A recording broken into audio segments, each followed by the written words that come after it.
नमस्कार दर्शक बंधु आपण को आम चैनल को स्वागत। आज भिडियोटी समस्त मिथुन राशि व्यक्ति विशेषों बहुत गुरुत्वपूर्ण रही। आपणकर जदि मिथुन राशि होता है तेबे यह भिडियोटी को निश्चित भाव थरे मात्र शेष पर्यंत देखंतु एवं निजर व्यस्त बहुल समय मध्यरु मात्र 10 मिनिट समय आपण निज पाई दियंतु एवं जानतु एही सेप्टेम्बर मासरे हेबाकु थिबा विराट परिवर्तनर भविष्यवाणी विषय देखंतु दर्शक बंधु एही सेप्टेम्बर मासरे दीर्घ दिन परे शनिकर चलन रे हेउछि परिवर्तन जहा फलरे आपणक जीवन रे उच्च नीच भली परिस्थिति निश्चित भावरे सृष्टि करिवे। ता सहित दर्शक बंधु एही सेप्टेम्बर मास 15 तारिख दिन तीनोटी ग्रह एकत्र करुछंती राशि परिवर्तन। प्रथम हेउची आपणक राशिर स्वामी बुध करिवे राशि परिवर्तन, ता सहित शुक्र करिवे राशि परिवर्तन एवं मंगल मध्य सेही 15 सेप्टेम्बर दिन राशि परिवर्तन करिवे, जहा फलरे आपणक जीवन रे निश्चित भावरे बड़ परिवर्तन आसिबो। जहा फलरे आपणक जीवन रे एही सेप्टेम्बर मासर 1 तारिख परठारु एही तारिख गुड़िकरे निश्चित भावरे बड़ घटना घटी पारे। सेथिपाई आपण आम सह भिडियोर शेष पर्यंत जोड़ी होई रुहंतु एवं जानतु एही तारिख गुड़िकरे आपणक जीवन रे शुभ परिवर्तन हेबो ना अशुभ परिवर्तन हेबो। ता सहित जानतु आपणकर केउ क्षेत्रटी प्रभावित हेबो।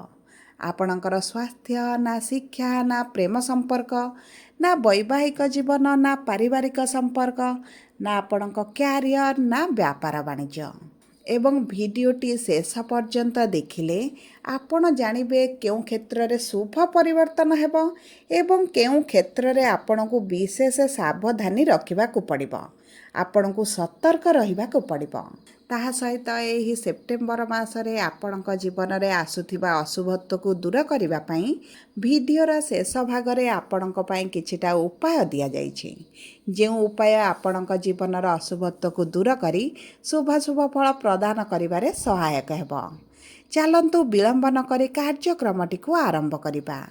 किंतु भिडियोटी आरंभ करिबा पूर्वरु जदि आपणकर भी मिथुन राशि होइथाए एवं आपण भी ईश्वर को आंतरिक भक्ति एवं विश्वास करती तेबे भिडियोटी को लाइक करंतु। कमेंट बॉक्स रे जय जगन्नाथ जय माँ लक्ष्मी अवश्य लिखि दियंतु। ता सहित आपणक मनरे जहाँ भी प्रश्न रही जहाँ भी द्वंद्व रही आपण कमेंट बॉक्स रे लिखि जणांतु। आमे आपणक प्रश्नर उत्तर देबा पई यथा संभव प्रयास करिबु। देखंतु विलंब हेले मध्य आपणक प्रश्नर आमे निश्चित उत्तर देबु। ता सहित दर्शक बंधु आम सह जोगाजोग करिबा पई वीडियोर मध्य भागरे एक व्हाट्सएप नंबर टिए दिया जाइछि, जो नंबर साहाय्य आपण आम सह जोगाजोग करी निजर नूतन कुंडली प्रस्तुत करि परिबे, कुंडली विश्लेषण कराई परिबे किंबा आपणकर चाकरी विवाह व्यवसाय प्रेम संपर्क को नहीं किछि समस्या रही ताहार सहजरे समाधान करि परिबे। सेतिपाई आपण आम सह जोड़ी होई रुहंतु एवं व्हाट्सएप नंबर माध्यम रे आम सह जोगाजोग करंतु। एबे आसंतु कार्यक्रमटी को आग को बढ़ाइबा एवं जानिबा आपणकर एही सेप्टेम्बर मासरे केउ क्षेत्र गुड़िक प्रभावित हेबो। किंतु ता पूर्वरु जानिबा एही सेप्टेम्बर मास प्रारंभरु आपणक मिथुन राशि रे नवग्रहंकर स्थितिटी किभଳି रहिबो। देखंतु आपणकर प्रथम गृह रे देवगुरु बृहस्पति विराजमान करिसंती, द्वितीय गृह रे शुक्र, तृतीय गृह रे सूर्य केतु एवं बुध, चतुर्थ गृह रे मंगल, नवम गृह रे राहु एवं दशम गृह रे शनि विराजमान करिसंती, जहा फल से ही गृह गुड़िकरे से मानकर प्रभाव अधिक रहिबो। तेबे सर्वप्रथमे आसंतु जानिबा आपणकर स्वास्थ्य किभଳି रहिबो। देखंतु स्वास्थ्य कुंडलीर प्रथम गृहरु जना पड़े। ताहा सहित आपणक षष्ठ गृह जेतु रोगर गृह, एही गृह मध्य आपणक स्वास्थ्य संबंधित किछिटा सूचना प्रदान करिथाए। तेबे देखंतु आपणकर राशि रे गुरुंकर विराजमान आपणक स्वास्थ्य रे मोटापा बढ़ाइबो, ଯେଉଁ କାରଣରୁ ଆପଣଙ୍କର ଗ୍ୟାସ୍ ଡାଇଜେସନ୍ ସମସ୍ୟା ପେଟରେ କିଛିଟା ସମସ୍ୟା ଆପଣଙ୍କର ଦେଖାଦେଇପାରେ। କାରଣ ଦେଖନ୍ତୁ ଗୁରୁ ଆପଣଙ୍କ ପ୍ରଥମ ଗୃହରେ ରହିଲେ ଆପଣଙ୍କ ଖାଦ୍ୟ ପାନୀୟରେ ବିଶେଷ ଭାବରେ ଅସାବଧାନତା ଦେଖାଯିବ, ଯେଉଁ କାରଣରୁ ଆପଣଙ୍କର ଚର୍ବି ବଢ଼ିବା ସହିତ ଆପଣଙ୍କର ମୋଟାପା ବଢ଼ିବା ଆରମ୍ଭ ହେବ। ସେଥିପାଇଁ ଆପଣ ନିଜ ଖାଦ୍ୟ ପାନୀୟକୁ ବିଶେଷ ଭାବରେ ଦାୟିତ୍ୱ ନିଅନ୍ତୁ।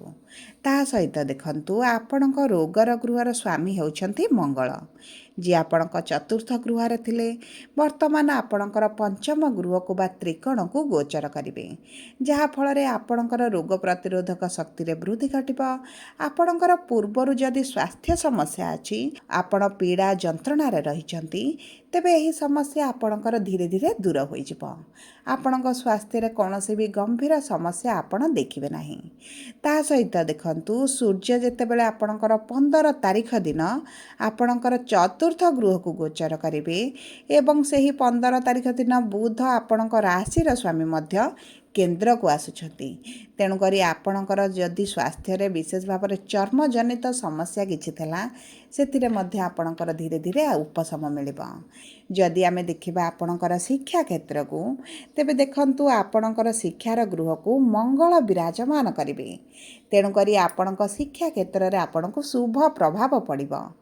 ତା ସହିତ ଗୁରୁଙ୍କର ପଞ୍ଚମ ଦୃଷ୍ଟି ମଧ୍ୟ ଆପଣଙ୍କ ଶିକ୍ଷାର ଗୃହକୁ ରହୁଛି। ସେଥିପାଇଁ ଆପଣ ଶିକ୍ଷା ସମ୍ବନ୍ଧିତ ଯାହା ବି ନିଷ୍ପତ୍ତି ନେବେ, ଆପଣ ସେଥିରେ ଫଳପ୍ରଦ ହେବେ। ଆପଣ ଯଦି ଭଲ କୋର୍ସ କରିବା ପାଇଁ ଚାହୁଁଥିଲେ, ଭଲ କଲେଜରେ ଆଡ଼ମିସନ୍ ପାଇଁ ଚାହୁଁଥିଲେ, କିମ୍ବା ଆପଣ ଯେକୌଣସି ଶିକ୍ଷା ସମ୍ବନ୍ଧିତ ବଡ଼ ନିଷ୍ପତ୍ତି ନେବାକୁ ଚାହୁଁଥିଲେ, ତେବେ ଏହି ସମୟ ମଧ୍ୟରେ ଆପଣ ସେହି ନିଷ୍ପତ୍ତି ନେଇପାରନ୍ତି। ତା ସହିତ ଆପଣଙ୍କର ଏହି ନିଷ୍ପତ୍ତି ମଧ୍ୟ ଭବିଷ୍ୟତରେ ଆପଣଙ୍କୁ ଶୁଭ ଫଳ ପ୍ରଦାନ କରିବ। ଯଦି ଆପଣ ସରକାରୀ ଚାକିରି ପାଇଁ ପରୀକ୍ଷା ଦେଉଛନ୍ତି, ଇଣ୍ଟରଭ୍ୟୁ ଦେଉଛନ୍ତି, ଏଣ୍ଟ୍ରାନ୍ସ ଦେଉଛନ୍ତି, ତେବେ ମଧ୍ୟ ଆପଣଙ୍କ ପାଇଁ ବହୁତ ପ୍ରବଳ ଯୋଗ ବନୁଛି। ଗୋଚର ଅନୁସାରେ ଗୁରୁ ଯେହେତୁ ଆପଣଙ୍କ ପ୍ରଥମ ଗୃହରେ ଅଛନ୍ତି, ଆପଣଙ୍କ ସରକାରୀ ଚାକିରିର ସମ୍ଭାବନାଟି ବହୁତ ଅଧିକ ବଢ଼ିଯାଉଛି। କିନ୍ତୁ ଦେଖନ୍ତୁ, ଯଦି ଆପଣଙ୍କ କୁଣ୍ଡଳୀରେ ସରକାରୀ ଚାକିରିର ଯୋଗ ଥିବ, ତେବେ ଚାକିରି ନିଶ୍ଚିତ ଭାବରେ ଆପଣଙ୍କର ହୋଇଯିବ। ଯଦି ଆମେ ଦେଖିବା ଆପଣଙ୍କର ପ୍ରେମ ସମ୍ପର୍କକୁ, ତେବେ ଦେଖନ୍ତୁ ପ୍ରେମର ଗୃହ ହେଉଛି ଆପଣଙ୍କର ପଞ୍ଚମ ଗୃହ ଏବଂ ଏହି ପଞ୍ଚମ ଗୃହକୁ ମଙ୍ଗଳଙ୍କର ଗୋଚର ହେବ, ଯାହାଫଳରେ ଆପଣଙ୍କ ସାଥୀଙ୍କର ଟିକେ ରାଗ ରୁଷା ଜିଦି ସ୍ୱଭାବ ବଢ଼ିପାରେ, ଯେଉଁ କାରଣରୁ ଆପଣଙ୍କ ସମ୍ପର୍କରେ ଛୋଟ ଛୋଟ ଝଗଡ଼ା ଦେଖାଯିବ।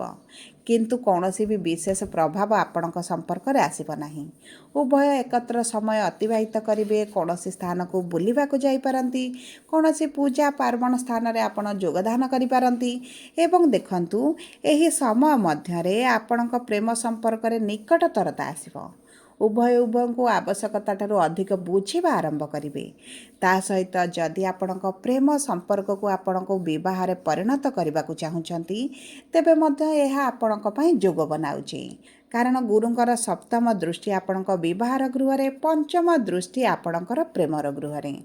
ତାହା ସହିତ ଦର୍ଶକ ବନ୍ଧୁ ଜାଣି ରଖନ୍ତୁ ଯେ ଆପଣଙ୍କ ଜାତକରେ ଯଦି ପ୍ରେମ ବିବାହର ଯୋଗ ଥିବ, ତେବେ ଆପଣଙ୍କର ପ୍ରେମ ବିବାହ ହୋଇଯିବ। ଯଦି ଆପଣଙ୍କର ଯୋଗ ନଥିବ, ତେବେ କିଛି ନା କିଛି ସମସ୍ୟା ଆପଣ ନିଶ୍ଚିତ ଭାବରେ ଦେଖିବେ।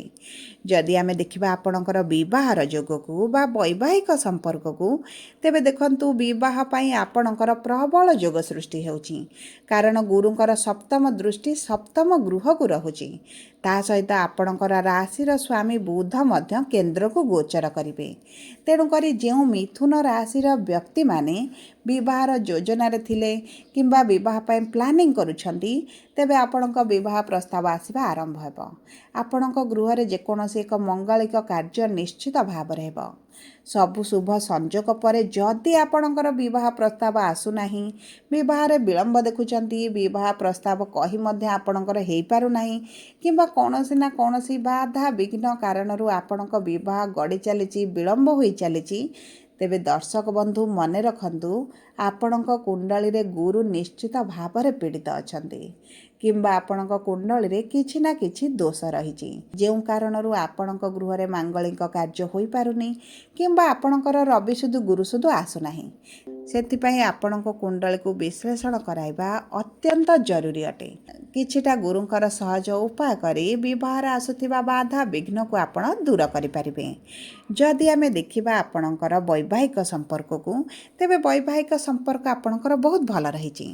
ବୈବାହିକ ସମ୍ପର୍କରେ ମଧୁରତା ରହିବ। ଆପଣଙ୍କର ସାଥୀଙ୍କର ଆପଣଙ୍କ ପ୍ରତି ପ୍ରେମର ଭାବନା ବଢ଼ିବ। ଉଭୟ ଏକତ୍ର କୌଣସି ସ୍ଥାନକୁ ବୁଲିବାକୁ ଯାଇପାରନ୍ତି, କୌଣସି ଧାର୍ମିକ କାର୍ଯ୍ୟରେ ଯୋଗ ଦେଇପାରନ୍ତି, କିମ୍ବା ଆପଣ ଦେଖନ୍ତୁ କିଛି ପାର୍ଟନରସିପ୍ ବିଜନେସ୍ ଯଦି କରୁଛନ୍ତି ସେଥିରେ ମଧ୍ୟ ଆପଣଙ୍କୁ ପ୍ରଚୁର ଲାଭ ମିଳିବ। ଯଦି ଆମେ ଦେଖିବା ଆପଣଙ୍କ କର୍ମକ୍ଷେତ୍ରକୁ, ତେବେ କର୍ମର ଗୃହରେ ଶନି ବିରାଜମାନ ହୋଇଛନ୍ତି ଏବଂ ଭାଗ୍ୟର ଗୃହରେ ରାହୁ ବିରାଜମାନ ହୋଇଛନ୍ତି। ଦେଖନ୍ତୁ, କର୍ମକ୍ଷେତ୍ରରେ ଆପଣଙ୍କୁ ଅଧିକ ପରିଶ୍ରମ କରିବାକୁ ପଡ଼ିବ। ଆପଣ ଯଦି କର୍ମକ୍ଷେତ୍ରରେ ବିଦେଶ ଯାତ୍ରା କରିବା ପାଇଁ ଚାହୁଁଛନ୍ତି, ତେବେ ଆପଣଙ୍କ ପାଇଁ ବହୁତ ଭଲ ସମୟ ରହିଛି। ଆପଣଙ୍କ କର୍ମକ୍ଷେତ୍ରରେ ଟ୍ରାନ୍ସଫର ହୋଇପାରେ, ସିଟ୍ ଚେଞ୍ଜ ହୋଇପାରେ, କିମ୍ବା କିଛି ନା କିଛି ପରିବର୍ତ୍ତନ ଆପଣ ନିଶ୍ଚିତ ଭାବରେ ଦେଖିବେ। କାରଣ ଦେଖନ୍ତୁ, ଶନି ଯେହେତୁ ଦଶମ ଗୃହରେ ବିରାଜମାନ ହେବେ, ଆପଣଙ୍କ କର୍ମକ୍ଷେତ୍ରରେ ଶୁଭ ପରିବର୍ତ୍ତନ ନିଶ୍ଚିତ ଭାବରେ ଆଣିବେ। କିନ୍ତୁ ଯେହେତୁ ଶନି ବର୍ତ୍ତମାନ ବକ୍ରି ଅଛନ୍ତି, କର୍ମକ୍ଷେତ୍ରରେ ସମସ୍ୟା ସୃଷ୍ଟି କରିବେ। ତା ସହିତ ଆପଣଙ୍କ ଲାଭର ଗୃହର ସ୍ୱାମୀ ଆପଣଙ୍କର ପଞ୍ଚମ ଗୃହକୁ ଗୋଚର କରି ବିପରୀତ ରାଜଯୋଗ ସୃଷ୍ଟି କରୁଛନ୍ତି। ଆପଣଙ୍କ ପରିଶ୍ରମ ଅନୁପାତରେ ଆପଣଙ୍କ ଧନ ଆମଦାନୀ ବଢ଼ିବ। ଏହି ସମୟ ମଧ୍ୟରେ ଯଦି ଆପଣ କୌଣସି ସ୍ଥାନରେ ଅର୍ଥ ଇନଭେଷ୍ଟ କରନ୍ତି, ସେଥିରେ ମଧ୍ୟ ଆପଣଙ୍କୁ ଲାଭ ମିଳିବ। ଯଦି ଆମେ ଦେଖିବା ଆପଣଙ୍କ ଆର୍ଥିକ କାରବାରକୁ, ତେବେ ଦେଖନ୍ତୁ, ଶୁକ୍ର ଆପଣଙ୍କ ଦ୍ୱିତୀୟ ଗୃହରେ ଅଛନ୍ତି, ଯେଉଁ କାରଣରୁ ଆପଣଙ୍କର ଅର୍ଥଗତ ସମସ୍ୟା ଯାହା ବି ପୂର୍ବରୁ ଚାଲିଥିଲା ତାହା ଦୂର ହୋଇଯିବ। ଆର୍ଥିକ କ୍ଷେତ୍ରରେ ଆପଣ ଧୀରେ ଧୀରେ ଉନ୍ନତି ପରିଲକ୍ଷିତ କରିବେ। କିନ୍ତୁ ଆପଣଙ୍କ ଭାଗ୍ୟର ଗୃହରେ ରାହୁ ଥିବାରୁ ଯଦି ଆପଣ ବ୍ୟବସାୟ କରୁଛନ୍ତି, ବ୍ୟବସାୟରେ ଜଗି ରଖି କାରବାର କରନ୍ତୁ। ବିଶେଷ ଭାବରେ କାଗଜପତ୍ର କାମ ଉପରେ ଆପଣଙ୍କୁ ବିଶେଷ ଧ୍ୟାନ ଦେବାକୁ ପଡ଼ିବ, କାରଣ ରାହୁ ଆପଣଙ୍କୁ ଭ୍ରମିତ କରିପାରନ୍ତି। ଆପଣଙ୍କ ବ୍ୟବସାୟରେ ବିଶ୍ୱସ୍ତ ଲୋକମାନେ ମଧ୍ୟ ଆପଣଙ୍କ ଶତ୍ରୁ ଭଳି ଆଚରଣ କରିପାରନ୍ତି। ସେଥିପ୍ରତି ମଧ୍ୟ ଆପଣଙ୍କୁ ଟିକେ ବିଶେଷ ସଚେତନ ରହିବାକୁ ପଡ଼ିବ। ମୋଟାମୋଟି ଭାବେ ଦେଖିବାକୁ ଗଲେ ଆପଣଙ୍କ ମିଥୁନ ରାଶିରେ କିଛିଟା ଶୁଭ ପ୍ରଭାବ ପଡ଼ିବ, କିଛିଟା ଅଶୁଭ ପ୍ରଭାବ ପଡ଼ିବ। ସବୁ ପରେ ଅଶୁଭତ୍ୱକୁ ଦୂର କରିବା ପାଇଁ ଆପଣ ପ୍ରତିଦିନ ବୁଧଙ୍କର ବୀଜ ମନ୍ତ୍ର 108 ଥର ପାଠ କରନ୍ତୁ। ତା ସହିତ ଆପଣ ପ୍ରଭୁ ଗଣେଶଙ୍କର ପୂଜାର୍ଚ୍ଚନା କରନ୍ତୁ। ପ୍ରତି ସୋମବାର ଦିନ ମହାଦେବଙ୍କ ମନ୍ଦିରରେ ଜଳ ଅର୍ପଣ କରିବା ସହିତ ଦକ୍ଷିଣ ପାର୍ଶ୍ୱରେ ଯେଉଁ ଗଣେଶଙ୍କର ମୂର୍ତ୍ତି ରହିଛି, ସେଠାରେ ଆପଣ ଲଡ଼ୁ ଭୋଗ ଅର୍ପଣ କରନ୍ତୁ। ଏହା ଆପଣଙ୍କର ଶୁଭାଶୁଭ ଫଳକୁ ଦ୍ୱିଗୁଣିତ କରିବ। ଯଦି ଆପଣଙ୍କର ମିଥୁନ ରାଶି ହୋଇଥାଏ, ଭିଡ଼ିଓଟି କିଭଳି ଲାଗିଲା କମେଣ୍ଟ ବକ୍ସରେ ଲେଖି ଜଣାନ୍ତୁ।